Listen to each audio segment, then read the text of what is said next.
On SchuZ Views episode 32, oh boy, it's a special one. All the decade team, oh, what is that team going to be like? There's a lot of debate, a lot of controversy. I'm here to settle it, and I want to say my take on that. I'll be talking about that. I'm also going to give you guys a free agency update this past week. Two veterans that are very crucial to the NBA are coming back for another season. And what does 2022 look like in terms of the offseason? Well, I got that covered, and if I were you, I wouldn't be too hopeful if your team is looking for a star next summer. Anyway, I'll hit up that. And of course, SchuZ Zone. You know what that is, where I'm going to hit up some topics in regards to possibly the Rich Paul rule, Kevin Durant statements, the women's NBA, a big adding to them in terms of video game. We'll say that. Michael Beasley, Roy Hibbert, Carmelo Anthony denied by the USA team, and so much more. Oh, and then you're not going to miss what Jaxon Kohler has to say as he continues to strive for greatness in North Coast Blue Chip Series. He comes on to talk about so many offers, so many stuff that you're just not going to miss. Only way to find out is to stay tuned.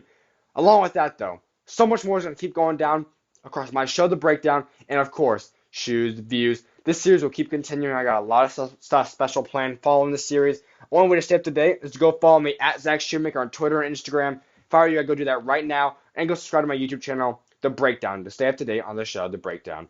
All that coming up next, but right now, stay tuned, because SchuZ Views episode 32 is on the way.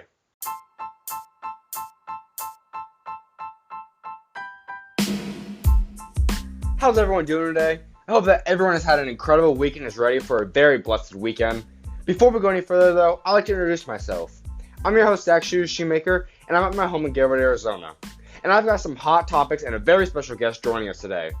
You're not going to want to miss what one of the top big men in all the country that plays for Strive for Greatness and Wasatch Academy and Jaxon Kohler.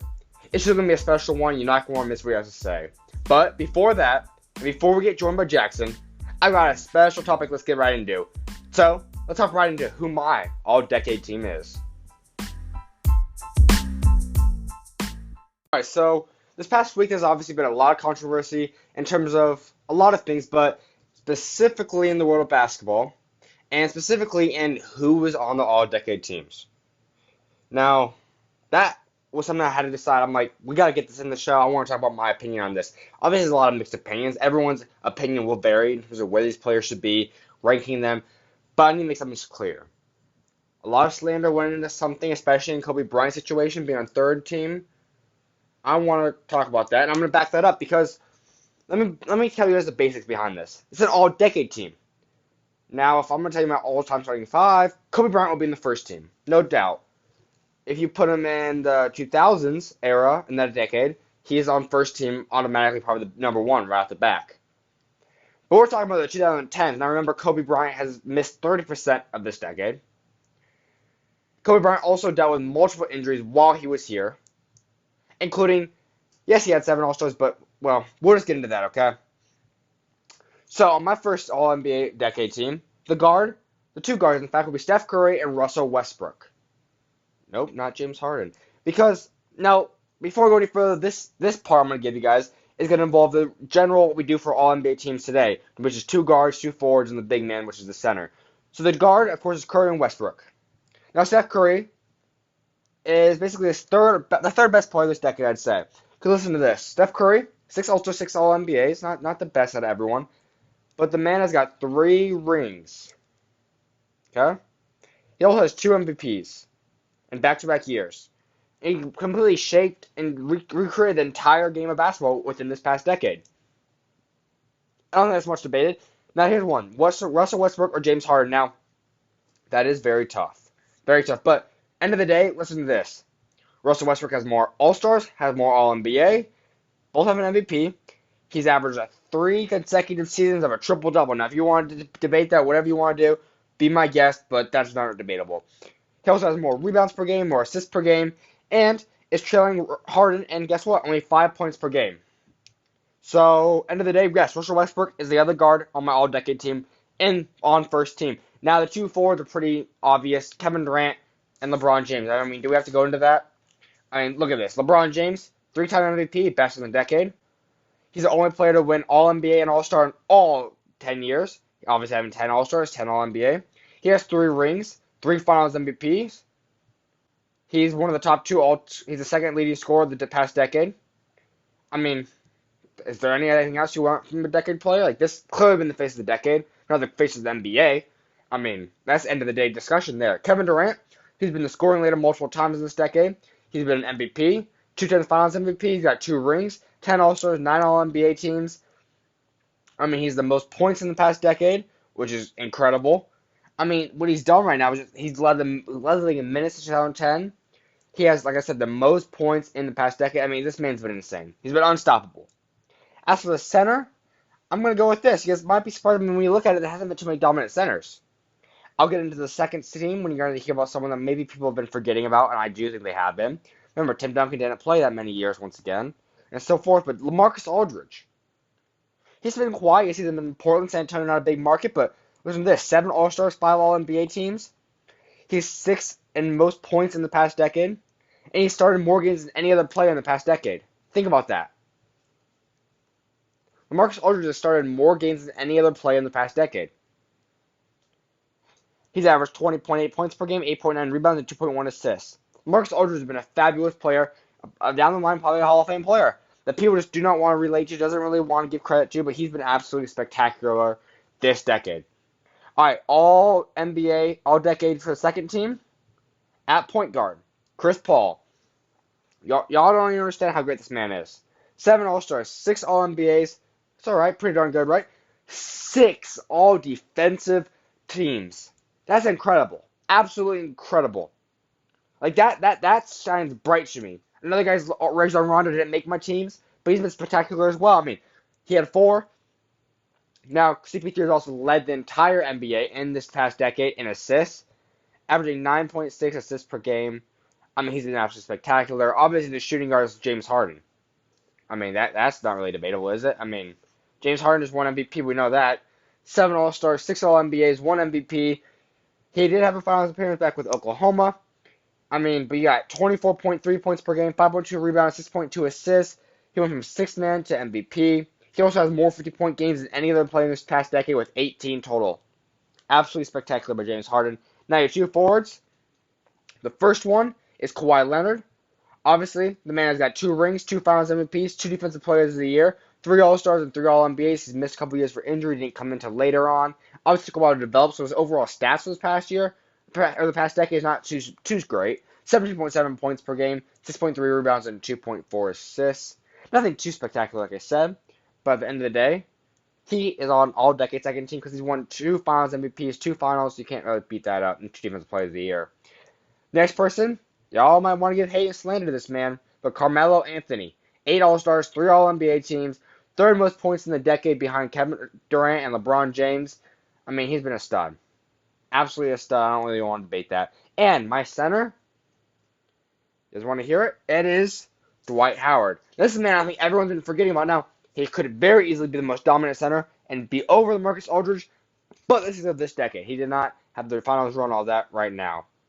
I mean, when you look at this, Dwight Howard, absolutely fabulous. 5 All-NBA teams, 5 All-Stars, 3 All-Defensive teams, Defensive Player of the Year in 2010, rebounding leader multiple times, block leader multiple times. Dwight Howard has been a stud. You guys can say whatever you guys want to say off the court, and that is true. That is valid to give him that blame, but it is what it is. Dwight Howard has been spectacular and something very, very special, and he should be in the NBA. The man was still averaging almost a double-double, or was averaging a double-double back when he was Charlotte. Absolutely spectacular. I'm not sure what happened. Not sure what happened at all. No, my third team. All right, Dwayne Wade. He's running my point guard. He's running the show right there. Dwayne Wade's been spectacular. Dwayne Wade is one of my favorite players of all time. You guys know that. He probably would be also on first team if we were in the 2000s. But Dwayne Wade was able to make 2 all-decade teams. Something spectacular that not many guys have really ever been able to do. I mean, that's just something that most people just cannot do, right? I mean, what Dwayne Wade has done, obviously winning the 2 rings back when he was out there with Miami, teaming up obviously alongside Chris Bosh, LeBron James. He had 8 All-Stars, including his honorary All-Star game, 4 All-NBAs. He was All-Star game MVP in 2010, obviously shootout champion, averaged over 20 points per game in this past decade. Absolutely something spectacular by Dwayne Wade. Other man is, yes, Kobe Bryant. Once again, Kobe Bryant, of course. Is he a first ballot Hall of Famer? Yes. Is he one of the best players ever play this game? Yes. Is he in 2000s the number 1 player? Yes. But this is the 2010, this is 2009-10, and then all the way up to this past season. Remember, Kobe Bryant missed 30% of the decade. 30%. That's a pretty big number when you're talking about this, right? And remember, a couple of those years he was out with the injuries. He wasn't himself. I mean, yes, he had 7 All-Stars. A couple of those were honorary just because it was Kobe Bryant. You wanted him in there. For all NBA teams, which were 4 straight 2010 2014, which is when he then had his Achilles injury in 2014. So that was spectacular. Yes, that's 4 years, though. It's only 40%. That's why he's in the third team. Now, 2010, he was Finals MVP, and he got a ring, of course. Spectacular. 24.7 points per game, 5.1 rebounds, 4.8 assists. I mean, he was, of course, spectacular. That's why he's one of the top 15 players in this entire decade. And that's pretty clear, and you're going to see what I do next, where I truly have him. Now, the forward, this wouldn't bug me. I did not know where to put him. He's only been good for a couple years now, but he did just win MVP. That's Giannis Antetokounmpo. I have to put him in there, folks. I mean, what Giannis Antetokounmpo did is absolutely spectacular for Milwaukee. I mean, 3 All-Stars, 3 All-NBA, 2019 MVP. Obviously, this keeps developing. I think he'll be the face of the next decade, or at least one of the faces. I'll have my projection in the next episode, actually. But next up is Dirk Nowitzki. We know what that man has done. He obviously won his ring, Finals MVP along with that. I mean, the man was spectacular. 6 All-Stars, 3 All-NBAs. That's where I'm going to put him on third team, though. And finally, of course, Tim Duncan. 4 All-Stars, 3 All-NBA teams, 3 All-Defensive, and 1 ring. Absolutely spectacular showing from Tim Duncan. Obviously, once again, this was not in the 2000s. That would change. But that's what I got in terms of the standard. Now, let's go into this. The best 5. I'm just going to go best 5 for each team. Position, don't really care. We're playing modern day basketball. Positionless basketball. Thank you, Steph Curry. First team, Steph Curry, Russell Westbrook, Kawhi Leonard, Kevin Durant, and LeBron James. Thank you. Next. Number 2, Chris Paul, Dwayne Wade. Yes, I do have him there. He has 2 rings, folks. 2 rings. James Harden. Oh, yeah, we're going to keep going smaller. Kobe Bryant. Yeah, I told you. He's a top 10 player this past decade. No doubt about it. And that's where I'm going to put him there. He's a top 10 player. So the guys that did rank these things, those guys I'm first taking all that. The guys that did that and said, they actually put them like the way I'm ranking them right now. It's the best 5 in each lineup. They had LeBron running center. They had all this kind of stuff. No, Kobe Bryant's a top 10 player this past decade. That's not even debatable. Come on now. I understand it's not the 2000s, but like I just said, Kobe Bryant was a 7-time All-Star, 4-time All-NBA, 4 straight, 2010 Finals MVP, and he got a ring. No, he's a top 10 player this decade. And you know who else is? Carmelo Anthony. Yep, he's running center. I like this team. It's going to be a lot of shots, but point is, that's what I like. My third team. Here's a surprise. Kyrie Irving. Huh? Kyrie Irving. I didn't see him in any of those things. Didn't see him in any of these rankings, to be honest. No, you did not. And do I agree with that? No, I did not. Because listen to me, how is this going to happen? 6-time All-Star, 2-time All-NBA, 2014 All-Star MVP, who was also Rookie of the Year. This doesn't really count too much, but he was Rookie of the Year. He was 3 seasons high at the top 20 points. And also has a ring, 3 Finals appearances. Yep, Kyrie Irving there. Giannis Antetokounmpo, we talked about that. He's sure as heck is in there. He's an MVP. And that's also where it comes in. Maybe Derrick Rose. But Derrick Rose didn't have as many All-Stars and All-NBA appearances as Giannis did. Forward, Kevin Love. 5 All-Stars, 2 All-NBA. We know what he did in the beginning of this decade when he was with Minnesota. Obviously, some of the best rebounding. Top 4 in points. I mean, he was number 4, number 3 in points. He was top in the rebounding. I mean, it was absolutely spectacular. He also has a ring, like I said, 3 Finals appearances. Dirk Nowitzki, and then LaMarcus Aldridge. That's what I got for you guys, folks. Those are my all-decade teams. I mean, now you look down these lists. There's some. These are some of the top players. I'm missing some. I mean, you obviously have the guys that have listed. You got Tony Parker, Derrick Rose, Kyle Lowry. You got to give him props. I mean, what Kyle Lowry's done. 5-time All-Star, 1-time All-NBA. He's got a ring now. 5 straight All-Stars, by the way. He did half of this past decade. He was an All-Star. Can't take that away from the man. Rajon Rondo, I told you a little about him. Steve Nash, Ray Allen. I mean, you've got guys like Kevin Love, we just talked about, Chris Bosh, Paul George, Blake Griffin, Joe Johnson, Paul Millsap, Paul Pierce. Of course, then you're going to go down, you got guys like Anthony Davis, Marc Gasol, DeAndre Jordan, Al Horford, Josh Smith. I mean, there's so many good players this past decade. Garnett for a little bit there, depends how you want to rank that. But end of the day, this is what I got. This is truly some of the best players. I mean, these young guys, I could put them in there, but they still got some time to prove themselves. I mean, this is my all-decade team. Everyone's got different thoughts. You guys can let me know in voice messages what your guys' thoughts are, and I will respond to those. But that's my all-decade teams, folks, from the 2010s. Coming up next, you're not going to miss what Jaxon Kohler has to say as he joins SchuZ Views to continue the great strive for greatness in North Coast Blue Chip series. as he's going to have many topics varying from playing for Wasatch Academy, strive for greatness, his college offers, what he's improved on to improve on his game for the future, his possible outlook, and so much more. You're going to truly want to buckle down for this great interview. All that is coming up next. Stay tuned, everyone. I'm excited to be able to welcome one of SFG's and Wasatch Academy star, Jaxon Kohler, to the 5th episode of the SFG and NCBC series. How are you doing today? Good. How are you? Pretty good. Let's hop right into it. I mean, you just wrapped up playing with Strive for Greatness in this circuit. How was that experience like? The experience was life-changing, to be honest. It was great to play with some of the best kids out there, you know. Mm-hmm. It was a great chance to show people my game and, you know, be in front of the best crowds. And, you know, it was a great experience. No doubt. So why did you originally decide to go play for Strive for Greatness? The team is filled with guys that are so good. Like I said, best talent on the West Coast. Mm-hmm. I thought it would be a good opportunity to show everyone my game and Absolutely.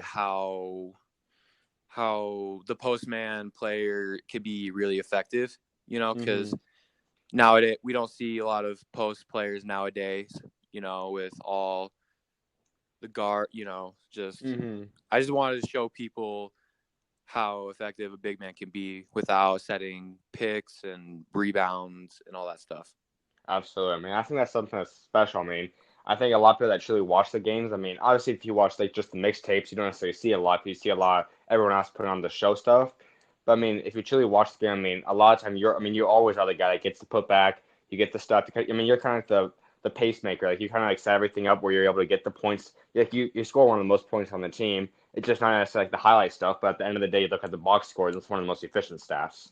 Yeah, no doubt. I mean, the true things that you want to watch aren't the highlights. I mean, the highlights are awesome, but they don't show you your mistakes, and the stat sheet does. Absolutely.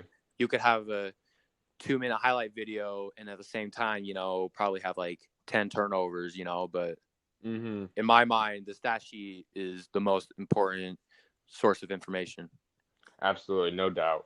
Let's talk a little bit more about your team and some of the guys that contribute to the team and make it special. I mean, our whole team is just filled with guys that make this team so much better than it was. I mean, we got Dior, Tez, Sky, Isaac, Ja, Bronny, Sada. We just got so many great players on this team. And no doubt. It makes playing basketball so much fun because, you know, you give it to Tez, he's going to dunk it. Give it to Dior, he's going to make a sweet move. You know, you give it to Bronny, he's going to shoot a 3 and make it. You know, give it to Ja, he's going to make a good move. You know, Absolutely. Give it to Sada, he's going to make a good move. It's just a great team, and the coaches are awesome. We're all family, you know. The coaches push us, they care a lot about us, you know, and they're always keeping in contact with us, you know, not just in tournaments, but off season, you know, when we're not playing, just seeing how we're doing. No doubt. I mean, that's something that's obviously important to be able to keep the chemistry and, like you said, the brotherhood and all kind of alive and just keep you guys always growing together. Because basketball is like, it's so many kids that play the sport, but at the same time, it's such a small community where you might be playing with them here, but then you look at it, playing them down the line, maybe McDonald's All-American game, Team USA. You could be playing with them later in college, pros, overseas, NBA, G League. I mean, it could go on. I mean, you guys will be able to be together forever, and that's just key to be able to always keep that tight bond and that connection. For sure. And most of us have been playing together since 4th grade. It's so great when we all get on the same team. You know, we've been playing against each other for so long, and now we're finally on the same team. It's a real special experience. Absolutely. So how did you originally get approached to or get the opportunity to play for Strive for Greatness? I've been playing with Sky for a long time, and his dad, you know, hooked up my dad, and they asked me if I wanted to be a part of it, and I honestly was just shocked because I thought it was a joke, to be honest. Like, I was like, for real? Because I was just in my living room, you know, watching TV, you know, and my dad says, oh, you want to, LeBron asked if you want to be part of his team. And for the first couple of days, I thought it was a joke, so I didn't really think too much about it. Mm-hmm. But then, he asked me, like, no, for real. And I was like, whoa, shoot. That's awesome. I mean, that's definitely, I mean, that's a surreal moment. I mean, obviously, a lot of times it's like just a different feeling. Originally, I mean, everyone that watches basketball likes basketball, knows who LeBron is. I mean, he's just that kind of like, almost like person that you just not really even like believe like he's real. Like, you don't, someone you're not really ever going to interact with, you know? Yeah, So then yeah. when you get the opportunity to finally like, especially when you get the call or something like you said, LeBron wants me or something, it's like, wow, and then be able to interact with him throughout tournaments, throughout games. I mean, it's just something obviously that is I mean, you can't really beat that. Yeah. And not only do you like interact with him, but he also gives you tips and he Mm-hmm. gives you a way to play the game that he knows, which is something really special. No doubt. So, what would you say, in your opinion, has been like your favorite tournament and circuit? To be honest, all those tournaments were something special for me. Every tournament was, in my opinion, awesome. I mean, we all Mm-hmm. came out, we all beat some really good teams, but the one that stood out was probably Vegas and Keisha. Mm-hmm. That's awesome. So, talk about how Vegas was, and talk about the experience of being the last tournament you guys played together this year, at least. The last tournament was, we all knew it was our last tournament as a team, and we wanted to finish out strong. But at Mm-hmm. the same time, we wanted to have fun. Absolutely. So, I I made it clear in my mind that's what our goal was. So every time someone got a dunk or a good play, I would just try to be like, "Let's go," and just Mm-hmm. just be that energy guy. Absolutely. I mean, I think that's definitely evident. I mean, all you guys, that's one thing that was special. I mean, a lot of people might call it necessarily as cocky or something like that, but at the same time, just like you guys were just that close. Like, no matter what the play might have been, I mean, someone might either have a layup or some kind of just move or something, or someone like Tez or Sada would go up and throw down a jam. I mean, any way you guys would celebrate, and truly was just showing how close you guys were and how far you guys have come as teammates. For sure. I mean, I feel like supporting them on the court and off the court is one of the biggest things that like makes our brotherhood so strong. I mean, another thing that just kind of like clicks. I know when I was out in Miami watching you guys. I mean, obviously, I mean, there's a lot of guys like Tez that throws down a ton of dunks, but like we've talked about, I mean, you're like the guy that just does everything like the right, like you just like you're fundamental and just do everything that's right for the team. And I mean, when you were able to throw that in that dunk, I mean, everyone just went crazy, and it was something that was like truly once again just showed how close you guys all were. Yeah. No, we've come a long way from, our first practice. It's Mm-hmm. Absolutely. So let's transition a little bit into talking about your high school and playing for Wasatch Academy. What are some of the best players there, and how have they kind of helped you grow, and how have you helped them grow? the best players on Wasatch Academy. To be honest, their entire roster is filled with great players. Mm-hmm. Like from our first five starters to the end of the bench, they're just all good players. They're great players. Mm-hmm. That's awesome. So were there any other We, schools you were kind of deciding between? I was, I was deciding whether to go play at my local high school or Mm-hmm. to go out to Wasatch Academy, and I feel like going to Wasatch Academy really helps my game. It was hard for a lot of reasons, but at the end of the day, you if you're a basketball player and you want to be serious about it, you have to go where competition is. Mm-hmm.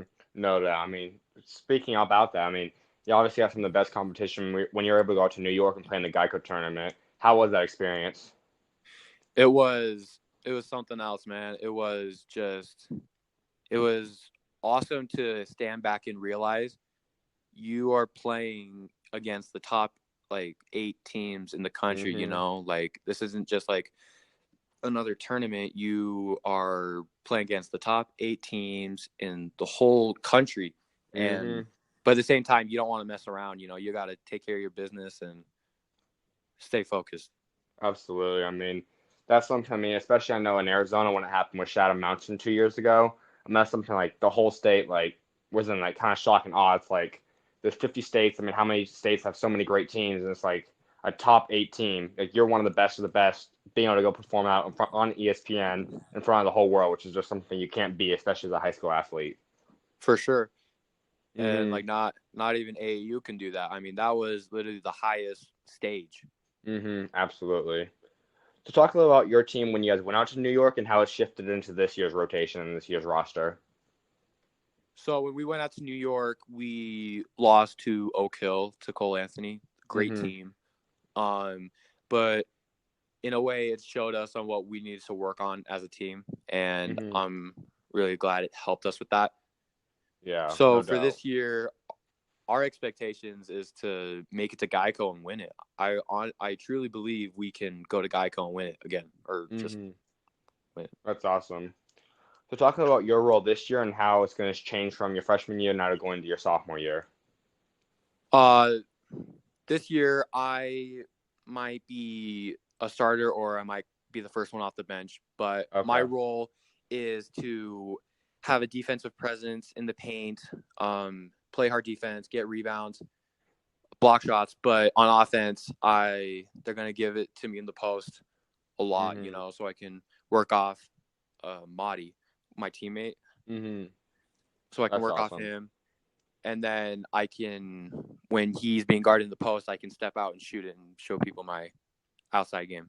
No doubt. I mean, talking a little bit more about that, I mean, that's something that's key about your game. I mean, you're obviously a big player and you're able to already have like, or you have a really good size and body, obviously, for long-term prospect and all.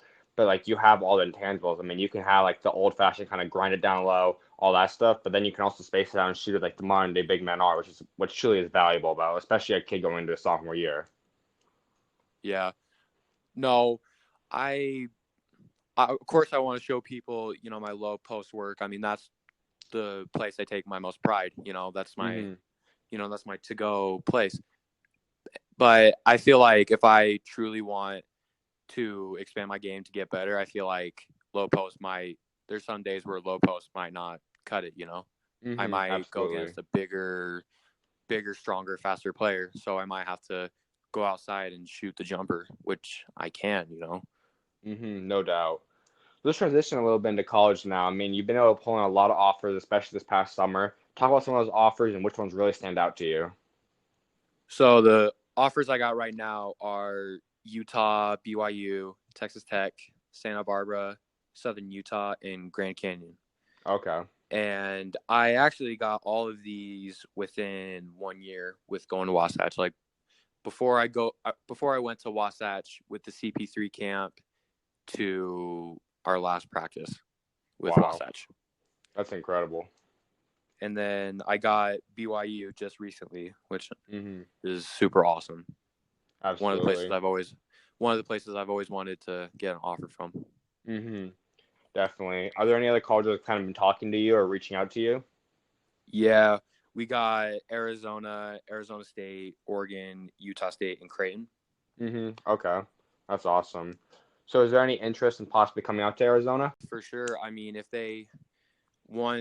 feel like once my sophomore year is done, when coaches can talk to me, Mm-hmm. I really want, I really want an offer from Arizona. I mean, that's one of the schools I've always wanted to get an offer from. No doubt. That's awesome. I mean, definitely would be fun to have you out in Arizona. So is there any other dream offers you kind of considered throughout your life? um, Dream offers would probably be basically like the big three, like Duke, Kansas, and Kentucky, you know. Mm-hmm.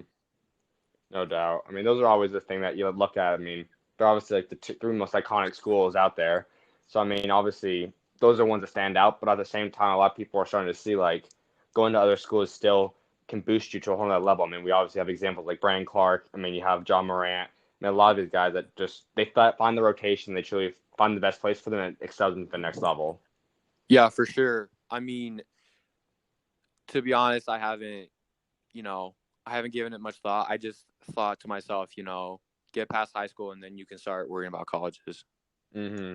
No doubt. I mean, that's definitely a big thing. I mean, be excited about the future, but at the same time, stay focused in because that's what God's blessed everyone to be able to have. Like, focus in what you're at right now, working towards that future to make it even brighter. Yeah, you don't want to like sit back and realize what you have and then just be fine with that. You want to keep going. Mm-hmm. You want to get the best possible outcome you can for No the future. doubt. So, what's one part of your game that you've really worked on this past summer to improve on for your upcoming season? My explosiveness. I feel like that if I can uh, be better at being explosive with my jump, Mm-hmm. I feel like I could be really good. I mean, some of the finishes I have in the post instead of hook shots, I could go up and dunk it, with two hands or, make a Mm-hmm. spin and do a reverse dunk. I feel like if I No could get doubt. that, that'll boost my game incredibly. Oh yeah, I mean, I know we've talked about it quite a bit now, but I mean, you obviously have the scoring ability, like you said, the touch, the post moves. I mean, if you can have the athleticism, I mean, there's not much more you can add on the offensive side of the game, which would be huge. Yeah, and at the same time, not only on offense but for defense, I could guard someone that could be, faster than me. Like Mm-hmm. with the pick and roll, I wouldn't be vulnerable to guarding the guard. I can stay with him. No doubt. I mean, I think that's something that's definitely developed now in modern day NBA and college and all. Like, who can be more mobile and picking up no matter what it is, where it's almost on positionless basketball, which is something huge to keep developing at. Yeah, for sure. I mean, I feel like that most big men don't have that like explosiveness Mm-hmm. anymore, but I feel like if I could get that, then there's not much I can't do. Oh yeah, absolutely. So, who is someone that you kind of mod your game after? Or is it someone you kind of like take different pieces of someone's game and add that into your arsenal of skill? Yeah, I've modeled my game after the old school big men, which are Mm-hmm. like Hakeem Olajuwon, Kevin McHale, and some of those guys with that similar footwork. Mm-hmm. No doubt. I mean, all those guys, like, they all kind of do resemble a lot of what you do. Just you're kind of like you said, you've added on the 3-point shot, you've added on a lot of stuff like that, like modern day big men.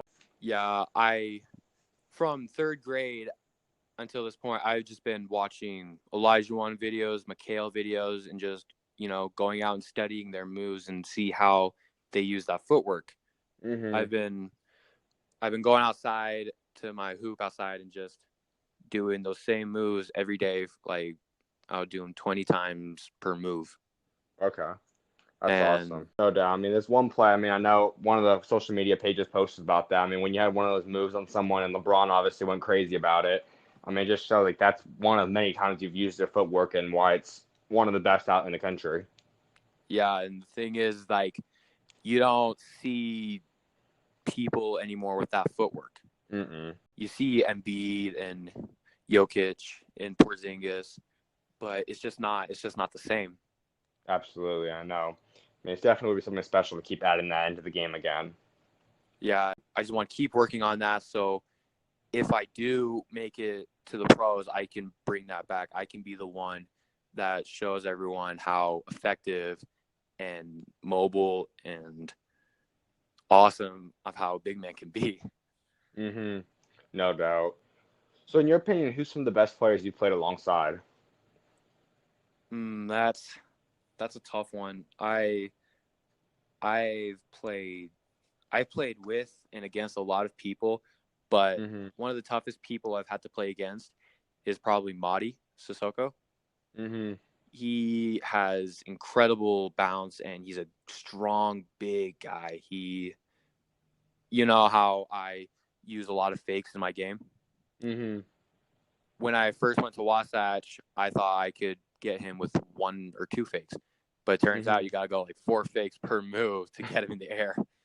And Mm-hmm. even when he's in the air, he still blocks it somehow. I don't know. Wow. It's crazy because like he's just so athletic and just bounces around everywhere. Wow. I mean, that's definitely another one of those guys. Like, they're a big man that truly is like modern day. I mean, you see a lot of stuff like Rudy Gobert, Whiteside, a lot of those type of guys. It's just they're just different kind of bodies and all, which is hard to play against. Yeah, no, for sure. But I'm glad I had 1 year to play against him because Mm-hmm. at the end of that summer I was feeling really good, you know. But then it was really good Absolutely. to have someone be like, no, you're not close to being that good yet. Mm-hmm. No doubt. But I'm just glad that I had Marty because he, like I said, he jumps a lot, and even when he jumps, he finds a way to come back and block your shot. Mm-hmm. And I feel like if I hadn't gone against him for a whole year, I wouldn't be here. Like I wouldn't be with SFG and getting all this attention. Absolutely. That's awesome. So, has there been someone in high school you kind of like? I mean, I know you talked about Sky a little bit. Is there anyone else you kind of considered maybe teaming up with, or you'd like to team up with in high school at some point?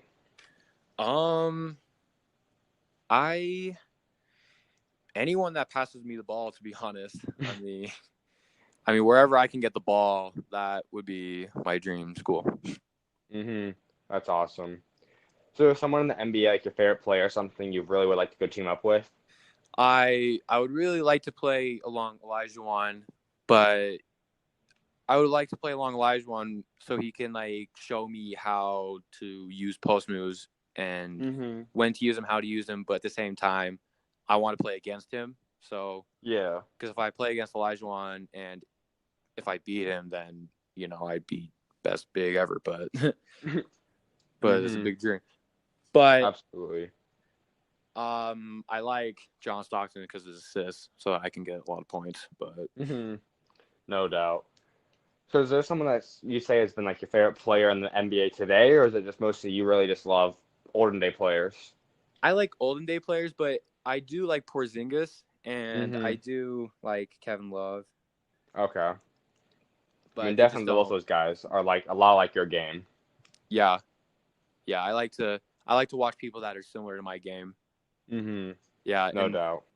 and also Jokic too. I mean, he's been. I feel like his performance this year has just gone incredibly Oh well. yeah. I mean, he's a great player. I mean, to be honest, I didn't know too much about him Mm-hmm. like a year ago, but now that he's just popped up everywhere, he's a great passer. He's a scorer. He just makes his team so much better. And in a way, that's the kind of guy I want to be. Except like maybe a little more post moves, a little more footwork, but Mm-hmm. just someone who makes my team that much better. Someone I kind of want to be. Oh yeah. I mean, definitely watching Jokic. I mean, he's someone that just is different. I don't think we've ever seen someone that's a center that likes to bring the ball up that often. I mean, when you look at him too, like he's not athletic really. I mean, No. he's just like he's just mass really. I mean, he's funny, he's energetic, but he just gets triple double. It's just like something we've never really seen before. It's a whole new character, a whole new thing that we've never seen at center before, which is fun to see. Yeah, and one thing I really enjoy about his game is his passing too. Like the way he sees the Mm-hmm. court in his mind. Like in some ways I try to pass, the same way he does because he, like you say, he gets triple doubles, Mm-hmm. and I try to work on my game on passing a little bit. No doubt. So talk about NBA free agency and some of the big moves that you saw and really took you by notice. So I'm a huge Utah fan, Mm-hmm. and I gotta say they got loaded this year. They're gonna be a really good Mm-hmm. team. They got Mike Absolutely. Conley, Bogdanovic, that's how you say his Mm-hmm. name, Jeff Yeah. Green, and then you got Rudy Gobert and Donovan Mitchell, who's a great player, Mm-hmm. and No Boudier. doubt. Mm-hmm. I mean, I definitely think that Utah is really underrated this year. I mean, honestly, the whole NBA is loaded. I mean, there's maybe one or two teams that aren't good, but I think everyone literally has a free shot at winning it. I mean, it's so balanced out, which is so fun. But I mean, I think Utah legitimately has it. Like, I think they're right up there with both the LA teams in terms of the West. I mean, when you look at like Mitchell being first and second year in the league and they leads the team to the playoffs, Rudy Gobert we know is one of the best, if not the best rim protectors. Mm-hmm. And now you add in one of the most successful, like just all around good human beings and great point guards in the NBA, Mike Conley. Yeah, Boyan's a proven playoff player, and you got Joe Ingles coming back. And then, like you said, you add in the bench. You got guys like Jeff Green, Ed Davis, Moutier. If Exum can get healthy, I mean, yeah, it's gonna be something special out there for sure. And yeah. Quinn Snyder is a great coach. Great coach.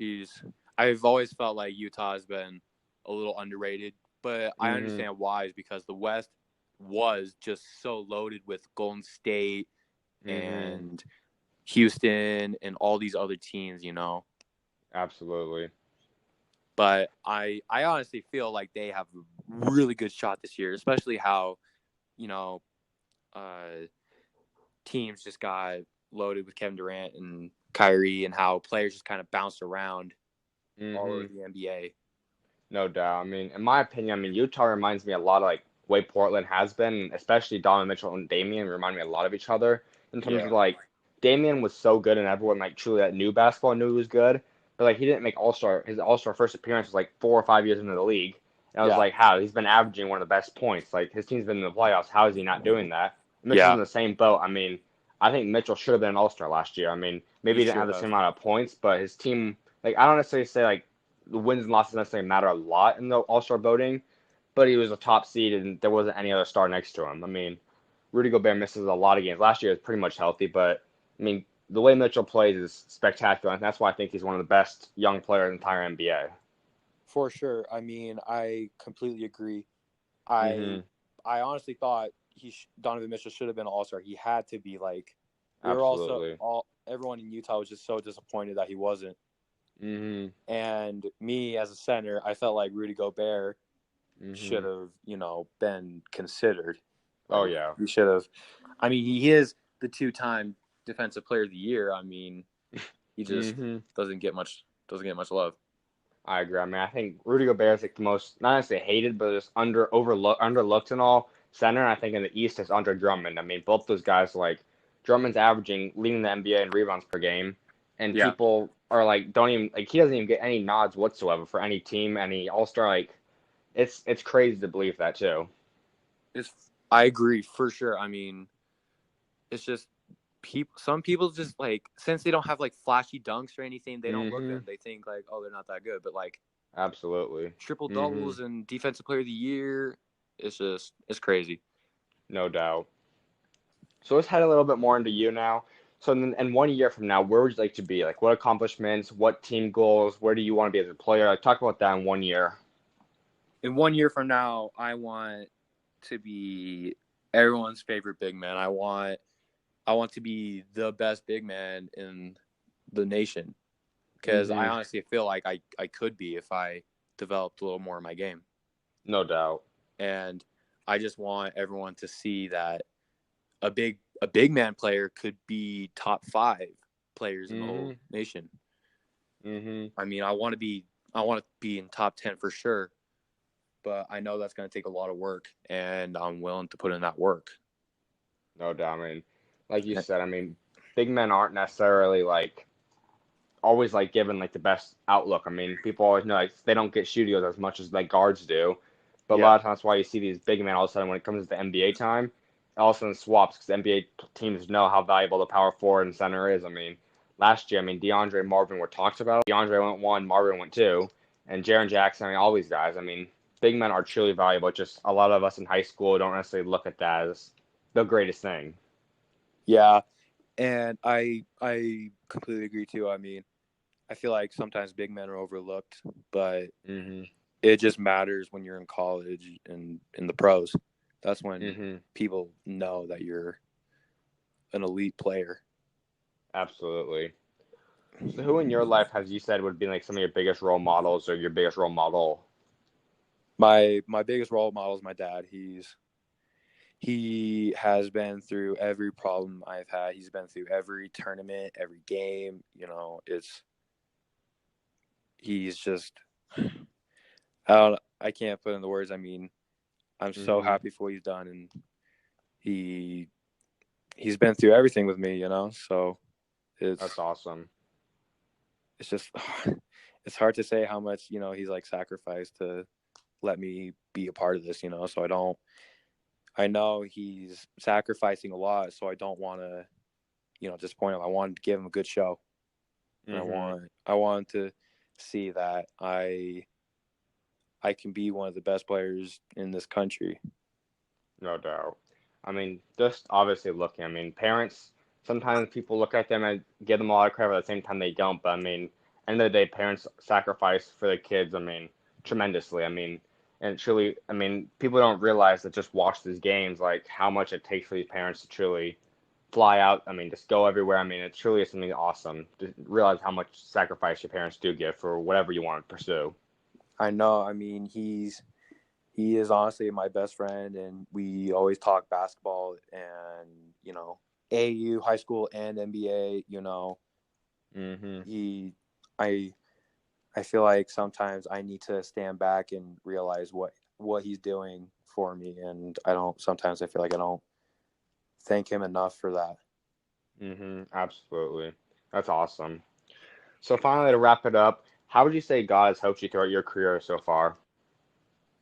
I mean, without my relationship with God and Jesus Christ, I mean, I don't. I wouldn't be here. I would just, be at home with hanging out with my friends, not doing any basketball. Mm-hmm. I mean, your relationship with God and Jesus Christ are number one priority above all. Mm-hmm. I mean, Absolutely. if you don't appreciate God, then you don't deserve to play. You don't deserve anything, Mm-hmm. I mean, definitely. I mean, at the end of the day, he's that sacrificed so much for everyone to be able to do. I mean, he obviously has a plan laid out for all of us, and it's just truly a great journey to be a part of.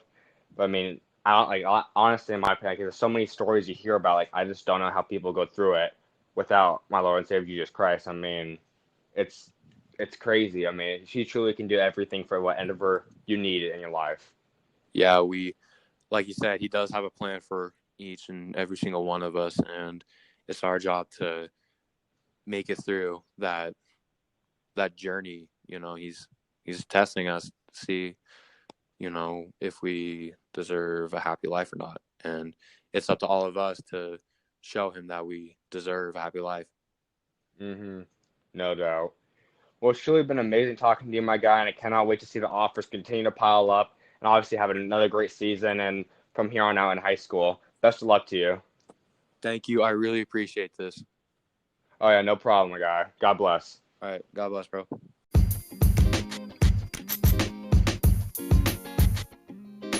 Coming up next, you're not going to want to miss what I have to say about this week's past free agency update, what some of the players are looking like, where they're going to be heading, if they're going overseas, if they're talking to other teams, and then I'm also going to give you guys a 2020 free agency outlook so you can start preparing for next year's offseason.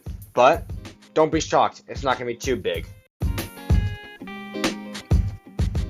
Alright, so the big news this week. Boy, am I excited. We kind of heard that Vince Carter wanted to come back, but it's official. Vince Carter signed a one-year minimum contract deal to re-sign with the Atlanta Hawks, where he most likely will finish his career off. I mean, he's played more seasons in the NBA than any other player after he finishes next year. 22 seasons in the NBA. That's insane. More than half his life now been spent in the NBA. It's astounding. It's absolutely incredible. He's now passed Dirk Nowitzki, Robert Parrish, Kevin Willis, Garnett. I mean, all these guys. He's now got the most seasons in NBA history. Cannot wait to see what he does. I think he'll once again contribute.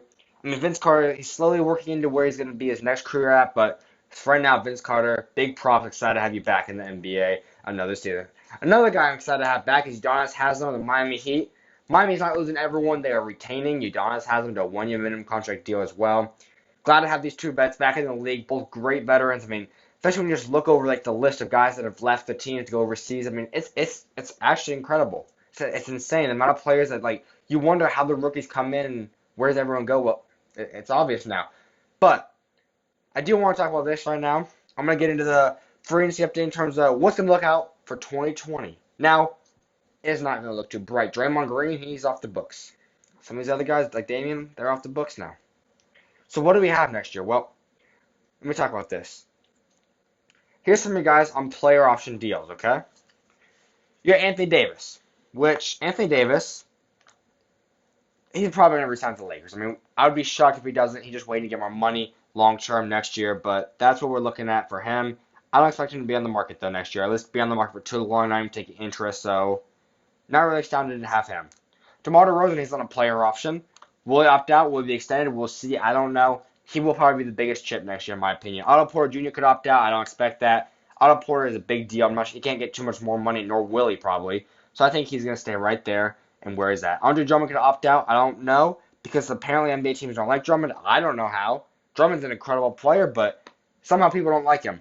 I think he's one of the best big men in the NBA. He's a double-double machine, but we'll see what he thinks and his value is. Gordon Hayward, he's on a player option. I think he'll stay unless he has an insane breakout, but he's already on the max deal. Jeremy Grant's on a player option. Depending on how it works out in Denver, we'll see. That's a very possible offer. Nicholas Batum, I think he will opt back in, but I do think Charlotte will trade him next year or do a buyout with him once it's 1 year left. Evan Fournier also is on a player option. It'll be interesting. However he performs this year might vary. He's on a nice little contract with Orlando. Depends how his position with the team works right now. As for restricted, you got Pascal Siakam. I expect an extension to be done this summer. I don't think he's going to play another game until that extension is done. Brandon Ingram. He's someone that I think he deserves an extension, but I don't know if David Griffin would do it until next year. He'll definitely have the option to match any offer. I think that will happen, but I don't expect Ingram to be going anywhere unless he just does not fit in New Orleans whatsoever, which I think will result in a trade. Jaylen Brown, unless he's traded, but either way, if he's traded or staying on Boston, I think that extension will be done soon. Also, you got Buddy Hield.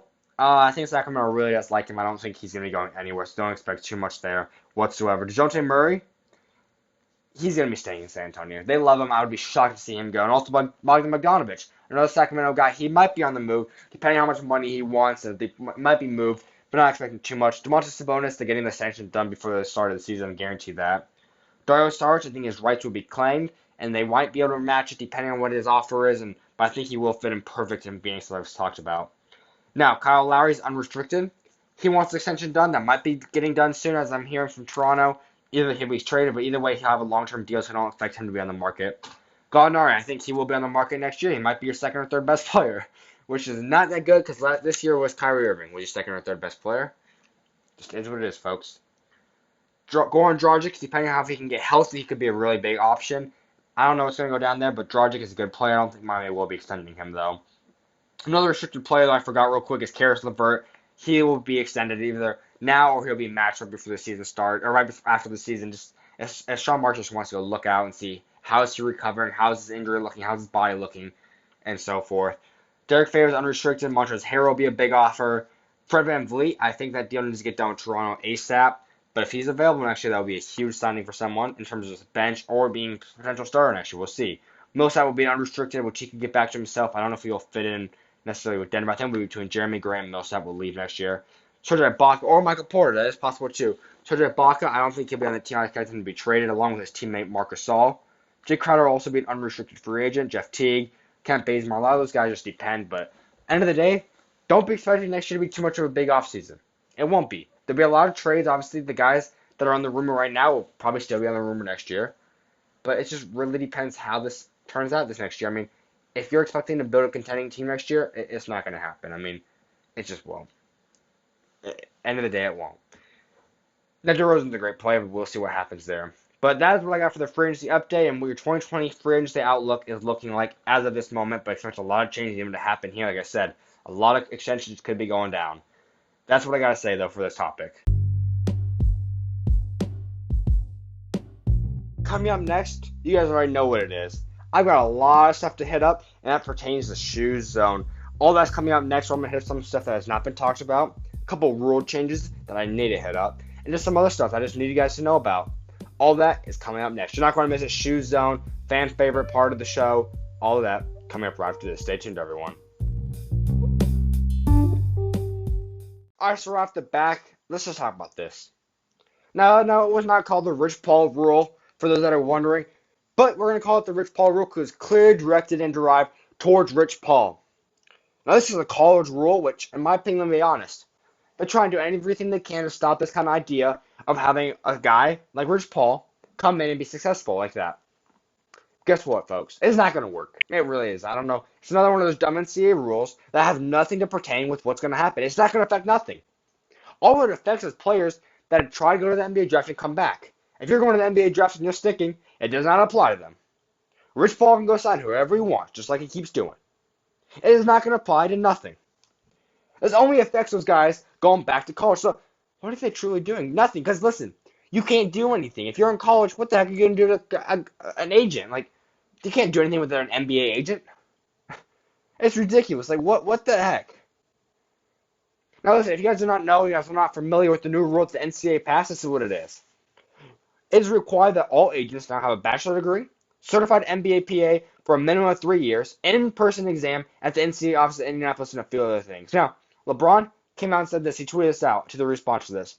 He can't stop, won't stop. They're big mad and scared. Nothing will stop this movement and culture. Nothing. Sorry, not sorry. Perfect, LeBron. I completely agree. I mean, what are you trying to do? Trying to stop the most successful businessman and agent because a whole bunch of these guys cannot attract anyone because they're doing things the wrong way and greedy for themselves? That's what it is. Look at a lot of these agents out there. They don't care about the player. They care about the money. They're all organized. I think they're intelligent because they get a high-level degree.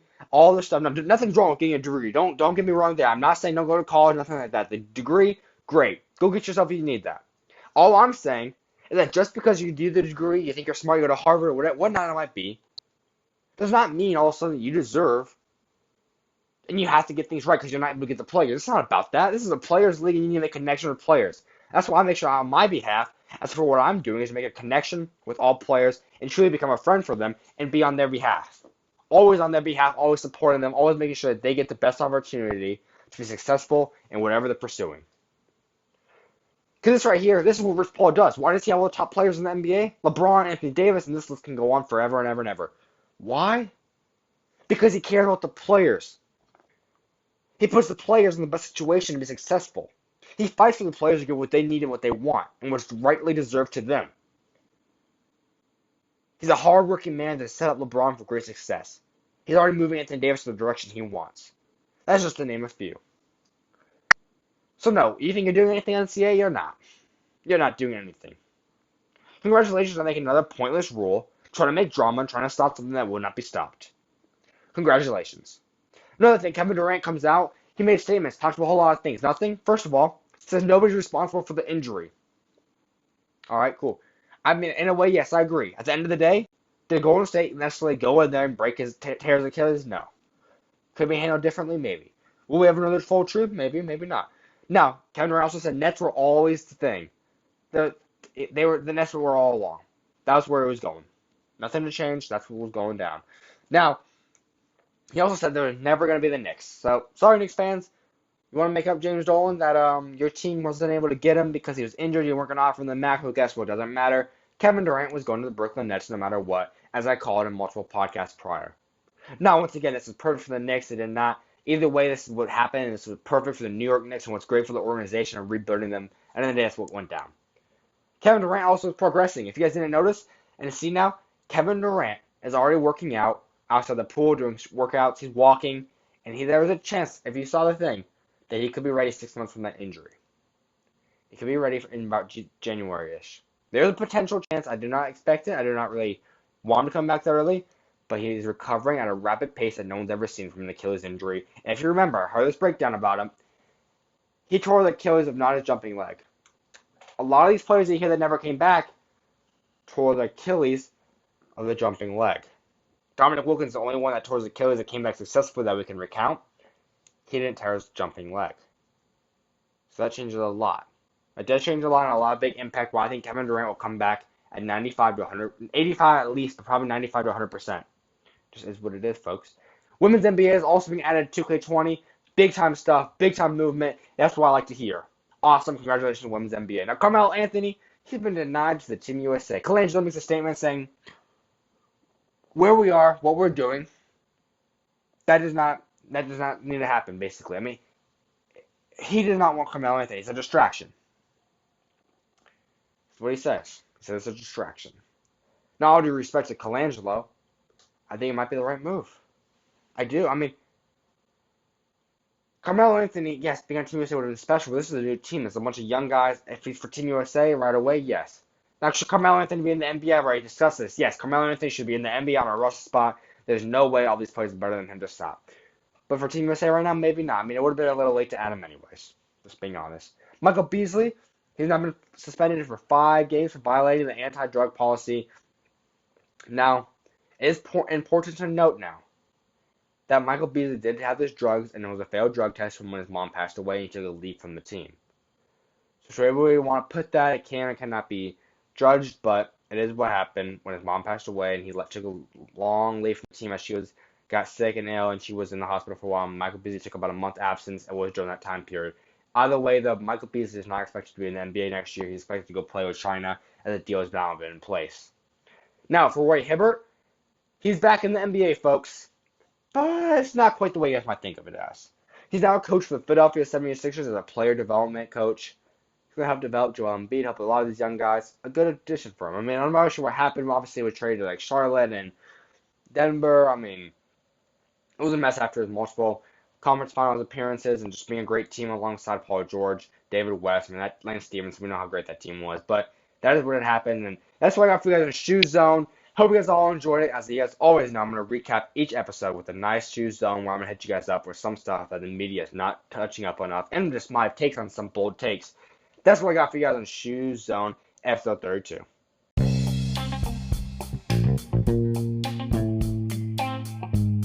Thank you so much, everyone, for joining me today on SchuZ Views episode 32. I hope you guys all enjoyed it. Hope you guys all enjoyed the interview with Jaxon Kohler. The series is not yet over. There's still a couple more big-time episodes and big-time things coming up on this series with Stratford Greens and North Coast Blue Chips. Following that, though, I got some big-time series you guys heard about. Obviously, when the high school season comes around, I got Compass. I got a few other things in the workings. We also got the sibling series. We got the Devin Cambridge and his siblings. We've got, obviously, now we've got the Mobleys you guys haven't seen. We got Dream Vision. We got Compton Magic series. We got Dream City coming up. We've got all kinds of stuff you're not going to miss. Also, my show, The Breakdown, that's still flowing. More and more keeps coming out. Ty Harper's episode still. Go check that out if you guys haven't already. But episode 3 is coming out soon. So much big stuff. Only way to stay up to date, though.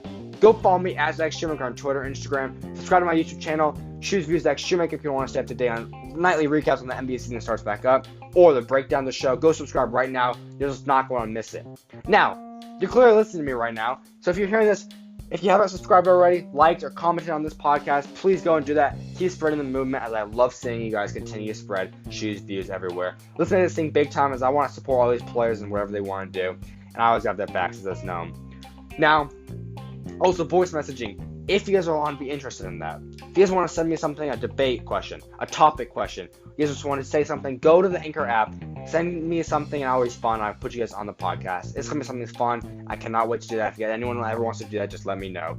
That being said, everyone go be the light of God. SchuZ is out, and God bless.